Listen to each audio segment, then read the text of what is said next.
isso aí, tá? Fui salvo pelo sangue, entendeu? Obrigado.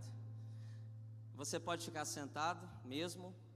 Capítulo 9, verso 24, diz assim. E depois nós vamos lá para o livro do Gênesis. Porque Cristo não entrou num santuário feito por mãos, figura do verdadeiro, porém no mesmo céu, para agora comparecer por nós na presença ou diante a face de Deus. Vou ler de novo.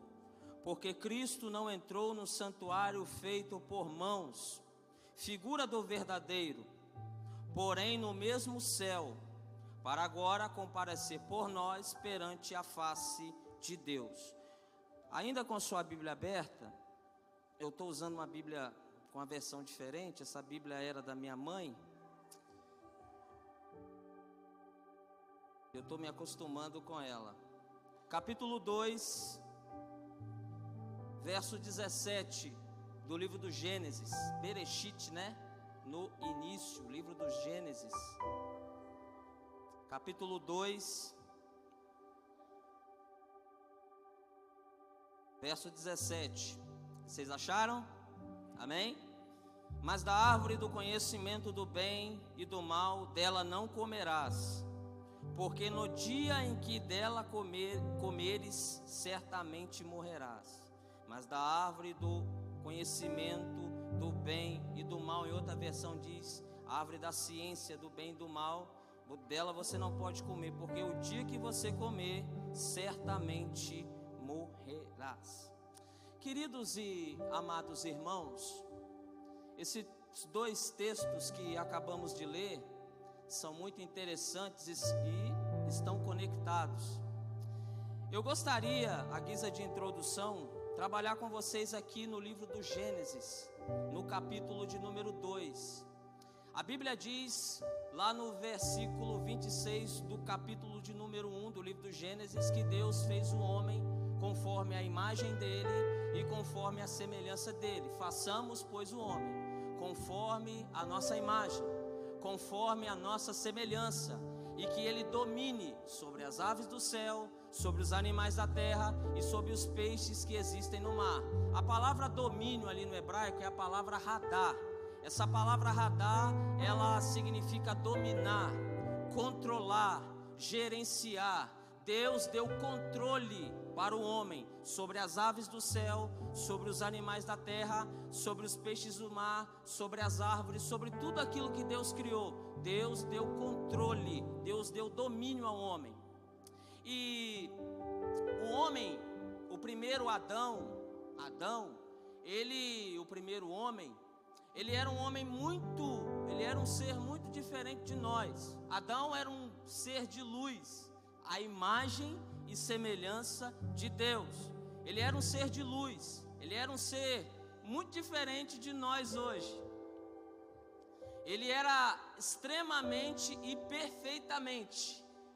Ele não pecava, ele não errava. Não existia dentro de Adão uma tendência para o pecado. Eu vou repetir isso porque isso é muito importante.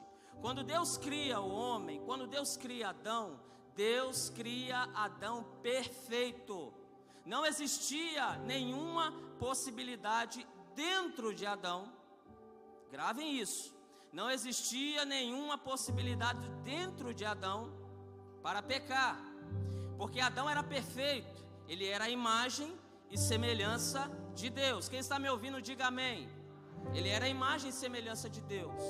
Só que Deus, diferentemente de outras criaturas, dos animais, Deus deu a Adão o livre arbítrio. E aonde estava o livre arbítrio? Na árvore do bem, da ciência e do mal. Na árvore do conhecimento do bem, da ciência e do mal. Ali estava o livre-arbítrio de Adão. Livre-arbítrio, diferentemente de que muita gente ensina hoje, não é fazer o que quer, na hora que quer, quando tem vontade, não. Livre-arbítrio aqui na Bíblia significa ter a capacidade e o poder de desobedecer a Deus. Eu vou repetir porque isso é muito importante. Livre-arbítrio, Gideão, você que gosta de exegese, livre-arbítrio é a capacidade que o homem tem de desobedecer a Deus. Vou dar um exemplo aqui para vocês. Vamos dizer que Deus chega para Josué, que está ali, e diz assim, através de Gabriel, diz: Gabriel, vai lá na casa de Josué e Cristiane, diga para Josué que ele vai ser o maior fazendeiro do Mato Grosso, vou dar para ele mais de 1 milhão de cabeça de gado Nelore, ele vai ser o homem mais rico do Mato Grosso e um dos homens mais ricos do Brasil. Já que é para profetizar, vamos profetizar coisa boa. Aí Gabriel diz assim: eu não vou lá não, Senhor. Mas como assim não? Eu não estou com vontade não. Eu já falei com Maria, já falei com José, já falei com tanta gente, já falei com Daniel. Não vou não. Vocês conseguem imaginar uma cena dessa? Você já imaginou Deus dizer bem assim: olha, tem uns demônios rodeando o terreno da igreja? Vai lá, Miguel, passa a espada naqueles demônios e mata e destrói todos eles. Aí Miguel diz assim: eu não vou não, Senhor, hoje eu estou cansado, eu não quero ir. Por quê? Porque eu não quero. Você consegue imaginar uma cena dessa? Não. Eles obedecem, eles cumprem ordens. Mas o homem é o único ser que tem a capacidade de desobedecer a Deus. Quantas vezes Deus já falou comigo, já falou com você, e nós não cumprimos aquilo que Deus mandou? Quantas vezes você já teimou com Cristo? Já teimou com Jesus? Com o Espírito Santo? Ô Jonas, eu quero que você vá lá em Nínive e você pregue a minha palavra para aquela cidade. Aí Jonas disse consigo mesmo: quem sabe? Eu não vou não, eu vou para Tarsis. Ele até foi depois, mas do início ele desobedeceu. É por isso que eu não acredito que o homem perdeu o livre-arbítrio. Ele ainda tem. Ele ainda tem. Porque o livre-arbítrio é a capacidade do homem desobedecer a Deus. Mas isso estava fora de Adão e não dentro de Adão. E aonde estava essa capacidade? Na árvore. Que Deus disse aqui para ele: o dia que você comer, você vai morrer. O dia que você comer, você vai morrer. O Eterno deu ao homem a capacidade de desobedecer. Número 2, Adão, como eu já disse, ele era plenamente santo, como Deus. Como Deus iria colocar a capacidade de fazer o mal dentro dele? Não tinha como, seria paradoxal. Deus cria o homem com 2 naturezas. Se Deus cria ele perfeito, ele é perfeito. Se ele é santo, ele é santo. Então não existe nada nele que o tenderia a pecar dentro dele, mas fora dele tinha. Número 3.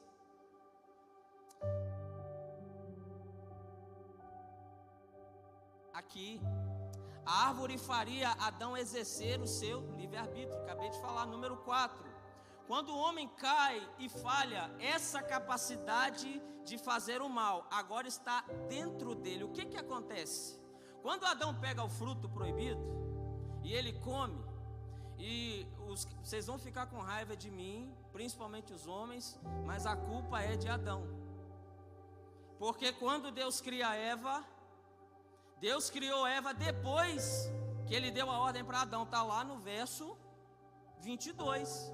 E da costela que o Senhor Deus tomou Adão, formou a mulher e trouxe Adão. Deus avisa para Adão antes de criar Eva, ou seja, a responsabilidade. Os caras ficam só ódio quando eu falo isso, mas é a realidade. Mas a responsabilidade de educar Eva era de Adão. É engraçado que tem muita gente que faz isso hoje, né? Adora terceirizar a responsabilidade, adora culpar os outros. Assume as suas culpas, irmãos. Foi você quem fez, foi você que pecou, foi você que errou, foi você que vacilou. Assume os seus erros. Mas isso, ó, é aí, Deus forma a mulher depois de ter avisado para ele, dando a ele a responsabilidade de ele educar, a sua esposa, e a sua casa, e os seus filhos, e a sua família. Aí eu imagino a cena, né? Deus formando Eva e trazendo até Adão. Aí Adão olhando e falou: Senhor, é para mim? Aí Deus dizendo, eu imagino: Adão, é para você, mas tudo isso é linda, mas é para você. É para você cuidar, é para você tomar conta. A responsabilidade é sua. Obrigado, Senhor. Anda na linha, faz o que é certo. Se você comer daquela árvore lá, vai morrer. Mas aí ele não educou a esposa, e a esposa comeu, deu para ele. E é tão interessante o texto que a Bíblia diz que quando ela come, nada acontece, mas quando ele come, os olhos dos dois se abriram. Pode ler. A Bíblia diz que quando ela come, nada acontece, mas quando ele comeu, ele era o líder, ele era o chefe. Não adianta botar a culpa no liderado, não. Se o liderado está errando, a culpa é do líder. Vai botar a culpa no seu filho, vai botar a culpa na sua mulher. É muito fácil transferir. Olha para você. Aí quando ele comeu, os olhos de ambos se abriram, e um cataclisma aconteceu na terra. Adão tem um corpo transformado, ele era um ser de luz, agora ele consegue ver o seu corpo. Eles conseguem perceber que agora estão nus. Quando ele percebe que está nu, ela olha para ele, ele olha para ela, ela também percebe que está nu, e ela vai: ai meu Deus, estou com vergonha, porque agora o pecado entrou. E quando ela come, aquele potencial, aquela tendência que estava fora de Adão, agora está dentro de Adão. Lembra que eu disse que ele era perfeito? Diga comigo: perfeito. Ele era perfeito, mas aquilo que estava fora, agora está dentro dele. E agora ele tem que conviver com aquilo que Paulo diz: inclinação para a carne, inclinação para a carne, inclinação para o Espírito. E aí Paulo vai tratar disso em Romanos capítulo 8, do verso 6 até o 9, que Paulo chama de inclinação. O homem agora tem duas tendências: de fazer o bem e de fazer o mal.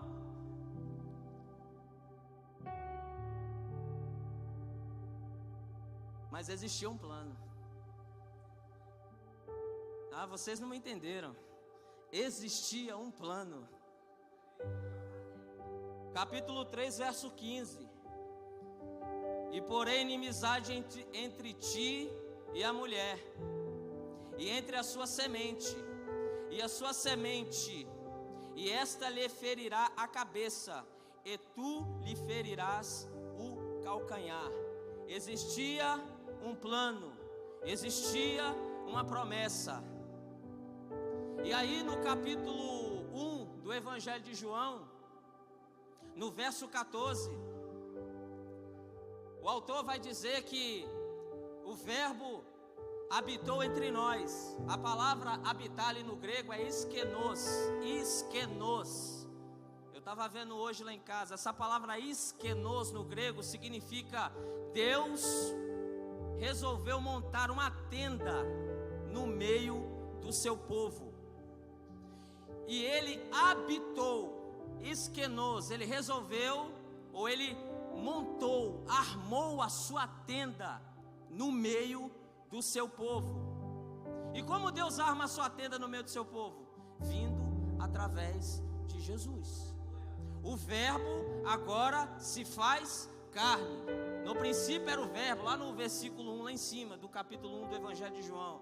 No princípio era o Verbo, e o Verbo era Deus, e o Verbo estava com Deus, e todas as coisas foram feitas por Ele, sem Ele nada do que foi feito se fez.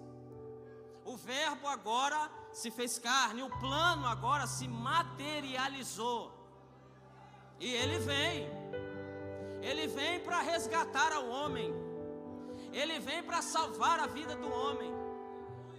Ele veio cumprir a profecia de Isaías capítulo 9 verso 6, um menino vos nasceu, e um filho se vos deu, e o principado está sobre os seus ombros, e o seu nome será maravilhoso, Conselheiro, Deus forte, Pai da eternidade, Príncipe da paz. Ele veio cumprir a profecia de Miqueias capítulo 5 verso 2, quando diz: e tu, Belém, Efrata, Belém no original é casa de pão, Efrata é frutífera, e tu, Belém, que tem pão e que é frutífera, você vai ter pão para doar, e você vai ser frutífero em todas as áreas da sua vida, em nome de Jesus. E tu, Belém, Efrata, você que é uma das menores das capitais, é de você que vai sair aquele que existe desde os tempos da eternidade. E aí ele vem, uma menina talvez de 17 anos, Maria, virgem, concebe. A Bíblia diz que ele crescia em estatura, graça e conhecimento para com Deus e para com os homens. Existem momentos que ele tem que despertar Maria e José: você sumiu, aonde você estava? E ele tem que dizer para ela: vocês não sabem que eu estava na casa de meu pai, cuidando dos negócios do meu pai.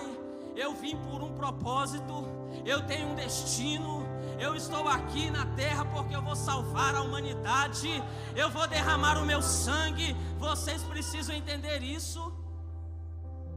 Ele questiona em certa feita, quando eles chegaram e disseram bem assim: sua mãe e seus irmãos estão ali fora, eles querem falar com você. E ele parece até ser arrogante, mas não é. Esse não é o perfil dele. Ele diz assim: minha mãe e meus irmãos são aqueles que fazem a vontade de meu pai. Se eles não estavam ali com Jesus, é porque eles ainda não tinham entendido o plano. Porque quem entende a vontade de Deus anda com Ele. Quem entende o plano de Jesus anda com Ele. Quem entende a supremacia de Cristo anda junto com Ele. Vem na igreja, serve a Deus, ora, jejua, busca, ama o próximo, e está esperando Ele voltar. E pode ser hoje. Ele pode voltar para nos resgatar e nos levar para a Jerusalém celestial.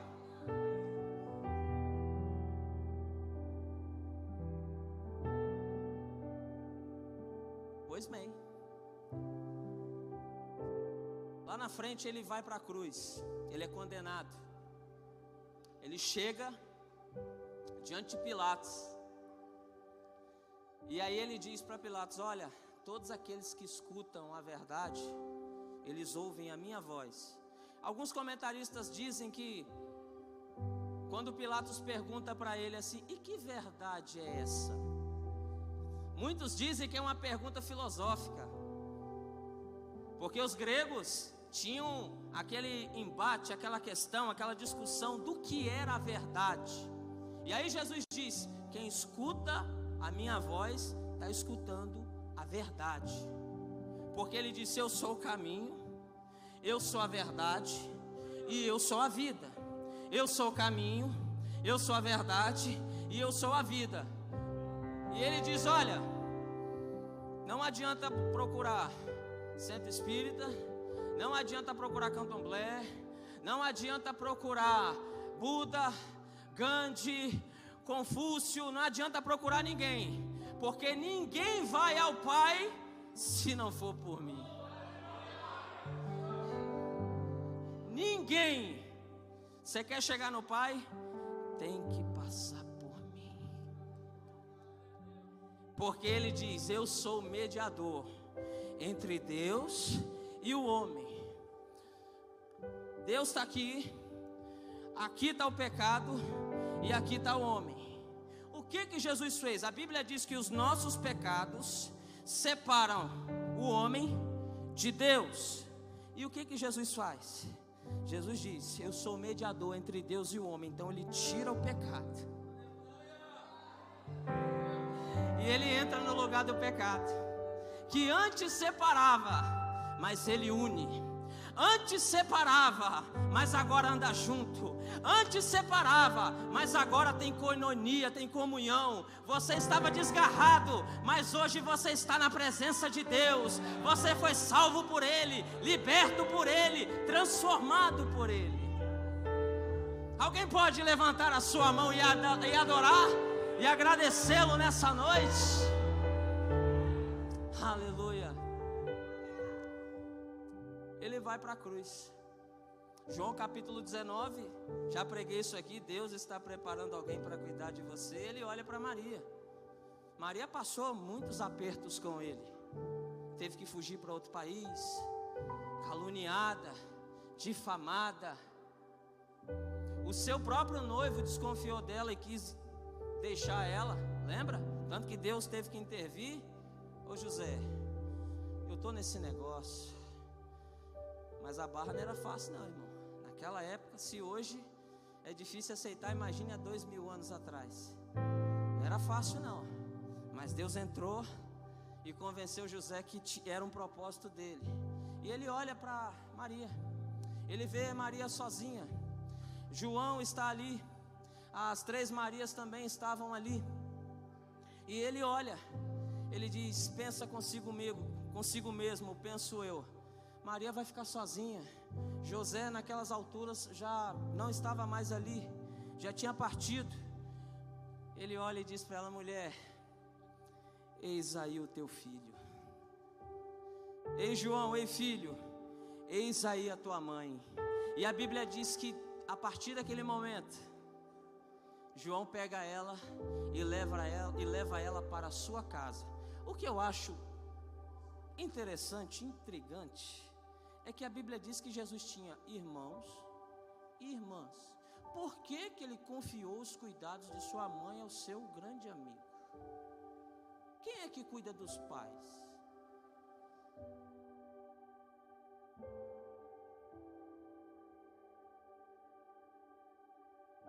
Silêncio, né? Quem é que cuida dos pais? Quem é que cuida dos pais? Os filhos. A Bíblia diz que os seus irmãos não criam nele. Aí Jesus disse assim: eu vou confiar a tarefa de cuidar de Maria, eu vou confiar essa tarefa a João. Porque nos meus irmãos, penso eu, imagino eu não posso confiar. Mas ele reclinava a cabeça no meu peito. Ele tem intimidade comigo. Ele é meu discípulo. Eu gostaria de dizer para você que você não ficará sozinho na situação que você está passando. Deus está preparando alguém para cuidar de você. Eu não sei em que área você está sofrendo. Eu não sei se é na área espiritual, na área financeira, na área sentimental, mas Deus está preparando alguém. Ele está vendo a tua situação. Os zombadores também estavam ali, os religiosos. Você não é o Cristo? Você não desce daí? Salvou a tantos e não consegue salvar a si mesmo? Você não diz que destruiria o templo em 3 dias, iria erguer? Aquele templo não foi construído com mais de 200 anos, gastou mais de 200 anos para ser construído. Aí chega um cara, um rabino da Galileia, de Nazaré, de uma cidade que não era expressiva, dizendo: vou reconstruir com 3 dias. Só que Jesus não estava falando do templo de pedras. Jesus estava falando do seu próprio corpo. Eu vou ser crucificado, eu vou ser humilhado, mas no terceiro dia, no terceiro dia eu vou ressuscitar. Os discípulos entenderam, esqueceram por um período, mas os discípulos entenderam. Ele tem ainda tempo de salvar alguém. Um ladrão à esquerda, outro ladrão à direita, e ele no meio. A cruz dele era mais alta porque o líder da chamada rebelião não era uma rebelião, mas os romanos, né, assim caracterizavam. Tinha uma cruz maior, a chamada cruz sublimes. Um do lado, outro do outro, e ele no meio. Coroa de espinho, costas dilaceradas, nu. Alguém olha para ele e diz: você não é o Cristo? Salva a gente, salva você mesmo, salva a gente. Aí o outro diz: cala a boca, penso eu. Cala a boca, rapaz, você não teme a Deus nem na hora da sua morte. Eu estou aqui porque eu sou ladrão, você também é bandidão. Nós somos parceiro de treta, de baile. Nós dois damos um passinho lá no baile, nós somos treteiros. Agora ele não. Ele está aqui por injustiça. Ele está aqui no lugar de alguém. Ele é santo. Aí ele diz assim: Senhor. Eu gosto disso, porque a palavra Senhor significa dono. Ele diz assim: Senhor, lembra. Ah, vocês não pegaram. Lembra. Já que ele rejeitou, lembra de mim. Já que ele não quer, eu quero. Já que ele não quer a bênção, eu quero. Senhor, lembra de mim quando o Senhor entrar no seu reino. Jesus morrendo, machucado, dilacerado, nu, humilhado, zombado, e o cara ainda tem a capacidade de reconhecer que Jesus é Senhor, que Jesus é Rei e que Jesus tem um reino. Aí, meu amigo, Jesus não aguenta, porque o desejo de Deus é salvar, porque o desejo de Deus é libertar, porque Ele levou sobre si todas as nossas dores, todas as nossas enfermidades. O castigo que nos traz a paz estava sobre Ele, por suas pisaduras nós fomos sarados. Lá em Filipenses capítulo 2, do versículo 11 até o 5, Paulo diz: de sorte que haja em vós o mesmo sentimento que houve em Cristo Jesus, porque mesmo sendo Deus, não teve por usurpação ser igual a Deus. Antes, Ele aniquilou-se a si mesmo, tomou forma de servo, foi obediente até a morte e morte de cruz. Aí Paulo vai dizer algo espetacular: pelo que Deus o exaltou soberanamente e lhe deu um nome que está acima de Moisés, de Melquisedeque, de Arão, de César, de Alexandre o Grande, aleluia. Um nome sobre todo nome, ao nome de Jesus se dobre todos os joelhos que estão lá no céu, aqui na terra e debaixo da terra, e toda língua confesse, confesse, confesse que Jesus Cristo é o Senhor, para a glória de Deus Pai. Aleluia. Alguém pode adorar Ele nessa noite? Oh, decantarabás. Eu sinto a presença. Levante as suas mãos e receba o que eu estou recebendo. Sinta o que eu estou sentindo nessa noite.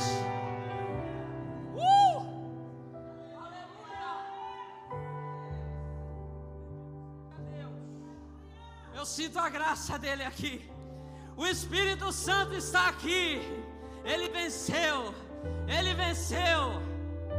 Aí Jesus olha para ele e diz: vou providenciar o seu passaporte hoje. Vou providenciar o seu green card hoje. Ainda hoje, eu não quero discutir essa palavra hoje, os teólogos me entendem. Ainda hoje estarás comigo lá no paraíso, com Abraão, com Isaac, com Jacó e com a pessoa que eu estou com muita saudade dela, com a dona Lourdes. Uma hora dessa ela deve estar conversando muito com ele. Eu preguei muito sobre você lá na terra.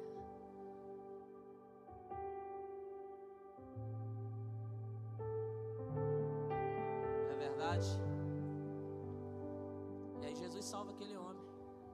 E aí Jesus vai render o Espírito, vai entregar a sua vida. E ele diz algo interessante. Eu não ouvi. Não é costurado não, irmão. É consumado. Eu entendi costurado. Será que tem irmão de costura aí, né? E por que essa frase é interessante? Porque essa frase é um divisor. Antes e depois. Depois dessa frase era um estágio, era um estado. Depois dessa frase, nós entramos em outro momento.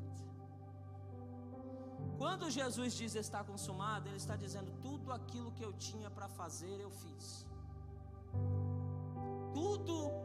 Todo o propósito foi cumprido, estabelecido, feito, cumprido, executado. Vou dizer uma coisa para você. A maior meta do homem para mim é morrer vazio. Você tem que fazer tudo aquilo que você nasceu para fazer. Você tem que pedir perdão para quem você precisa pedir. Você precisa cumprir com o propósito que Deus tem para com a sua vida. A meta do homem é morrer vazio. Jesus está dizendo, eu cumpri o plano. Eu fiz tudo aquilo que meu pai me mandou fazer, eu fiz. Tudo aquilo que o meu pai me ordenou, eu fiz. Paulo também vai dizer sobre isso no fim da sua vida. Lembra? Eu combati o bom combate. Eu terminei. Querido, no reino de Deus não é quem chega primeiro, é quem termina. Você pode correr. Pode botar um motor nas suas pernas. Você pode correr mais do que qualquer maratonista olímpico. Mas não é quem chega primeiro, é quem conclui. Eu me esqueço das coisas que para trás ficam. Filipenses capítulo 3, o versículo 13 e 14. Eu me esqueço das coisas que para trás ficam. E eu avanço para as que estão adiante de mim. Eu prossigo para o alvo, pelo prêmio da soberana vocação de Deus em Cristo Jesus.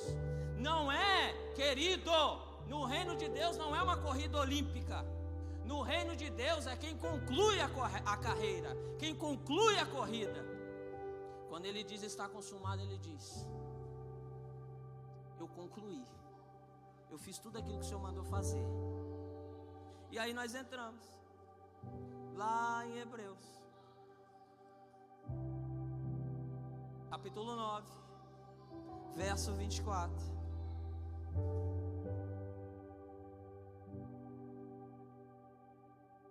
Porque Cristo entrou num santuário feito por mãos. Não, porque Cristo não entrou em um santuário feito por mãos, figura do verdadeiro.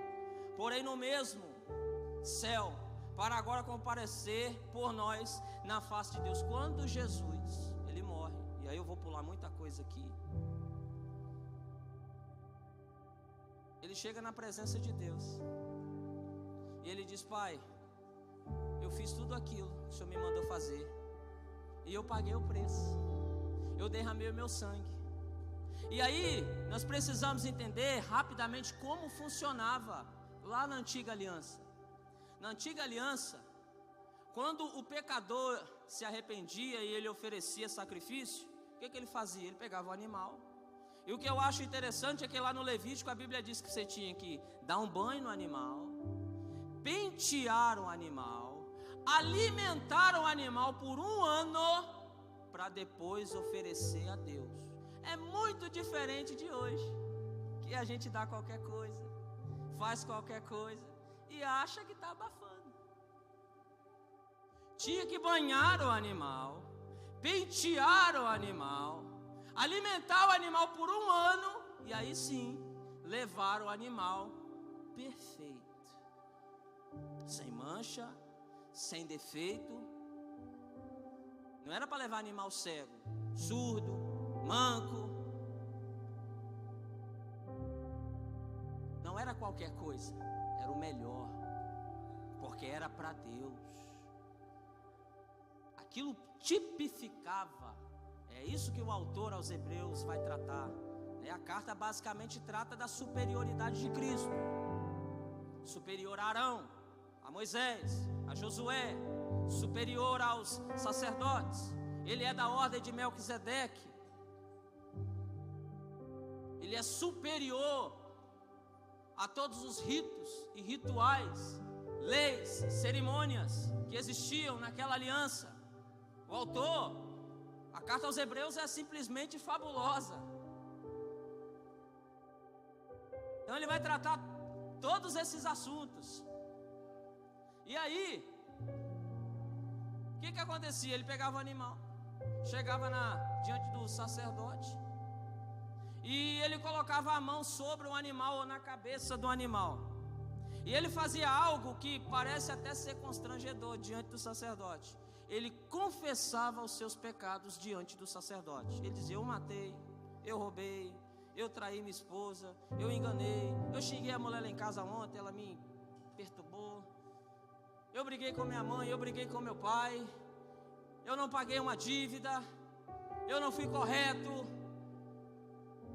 eu pulei a cerca, eu vacilei, eu errei. Ele confessava os seus pecados diante do sacerdote. O que o sacerdote fazia? Degolava o animal. O sangue era derramado no altar, a carne era queimada, chegava até Deus. Só que o pecado não era retirado, o pecado era coberto. E aí vocês vão entender por que eu fiz toda essa introdução do livro do Gênesis. O pecado não era retirado. Quando ele saía dali, ele voltava a fazer as mesmas práticas, cometer os mesmos pecados, fazer os mesmos erros, cometer os mesmos erros novamente. Ele voltava a fazer tudo, por quê? Porque aquele sacrifício da antiga aliança não retirava o pecado, ele cobria o pecado. Ele não mudava a natureza, ele não mudava a natureza do homem. Ele perdoava, mas não mudava a natureza. Lembra quando Adão e Eva comeram e ele internalizou? E eu disse que ele estava agora com duas naturezas, duas inclinações. Paulo fala: inclinação para a carne, inclinação para o espírito, inclinação para o bem, inclinação para o mal. Mas não mudava a natureza. Precisava o quê, Moisés? Um sacrifício superior. Graça sobre graça. Era necessário um sacrifício perfeito. Porque por melhor que fossem os sacrifícios naquela aliança, na antiga aliança, aqueles sacrifícios não eram perfeitos. Por quê? Porque não mudava a natureza da pessoa que pecava. E segundo, quem oferecia o sacrifício também era pecador. O sacerdote, ele era pecador, então ele oferecia o sacrifício por si mesmo e pelo povo. O sumo sacerdote no Yom Kippur, quando ele entrava no lugar santíssimo, ele oferecia sacrifício por si mesmo e pelo povo. Por quê? Porque ele era pecador. O sacrifício valia? Valia, mas não mudava a essência, não mudava a natureza. Aí, João capítulo 1, verso 29. Jesus aparece lá para ser batizado. Pô, João é batizado. E a Bíblia diz bem assim que João, vocês estão vendo aquele lá? Ele é o Cordeiro de Deus. E o que ele faz, João? Ele cobre? Não. Ele esconde o pecado? Não. Ele bota o pecado no bolso? Não. Ele bota o pecado no pendrive? Não. Ele bota debaixo do tapete? Não. Ele esconde o pecado do seu pai? Não. Ele esconde o pecado da sua mãe? Não. O que ele faz? Ele encobre o pecado? Não. Esse aí é mais forte. Ele tira o pecado. Eis aí o Cordeiro de Deus que tira. Ah, não, vocês não estão entendendo. Aquele o cumprimento da promessa. Ele é superior a Arão, a Moisés, a Josué, a Melquisedeque. Por quê? Porque ele não tem pecado e ele vai apresentar o seu próprio sangue. O sumo sacerdote oferecia sangue de animais, ele não oferecia o sangue dele. Mas Jesus, ele foi lá no santuário, no céu, porque aquele tabernáculo que existia na terra era a cópia daquilo que existe lá no céu. E um dia eu e você também vamos entrar nele. E aí, ele entra na presença de Deus, com o cordeiro, com o touro. Não, ele entra com seu próprio sangue. E ele diz: Pai, eu estou com um passaporte de entrada na tua presença. É o meu sangue, é o meu sangue, é o meu sangue, é o meu sangue. O sangue de Jesus foi a garantia da minha e da tua salvação. Quando ele derramou o sangue dele na cruz do Calvário, cada gota foi te lavando, te purificando, te transformando. E ele teve agora livre acesso diante de Deus. E ele chega diante do Pai e diz: Pai, eu não vim aqui com sangue de bodes, eu não vim aqui com sangue de touros, eu não vim aqui com sangue de rolinhas. De quem é esse sangue, meu filho? Esse sangue é meu. Eu derramei lá na cruz do Calvário pela manancial. Eu derramei lá na cruz do Calvário pelaquela igreja.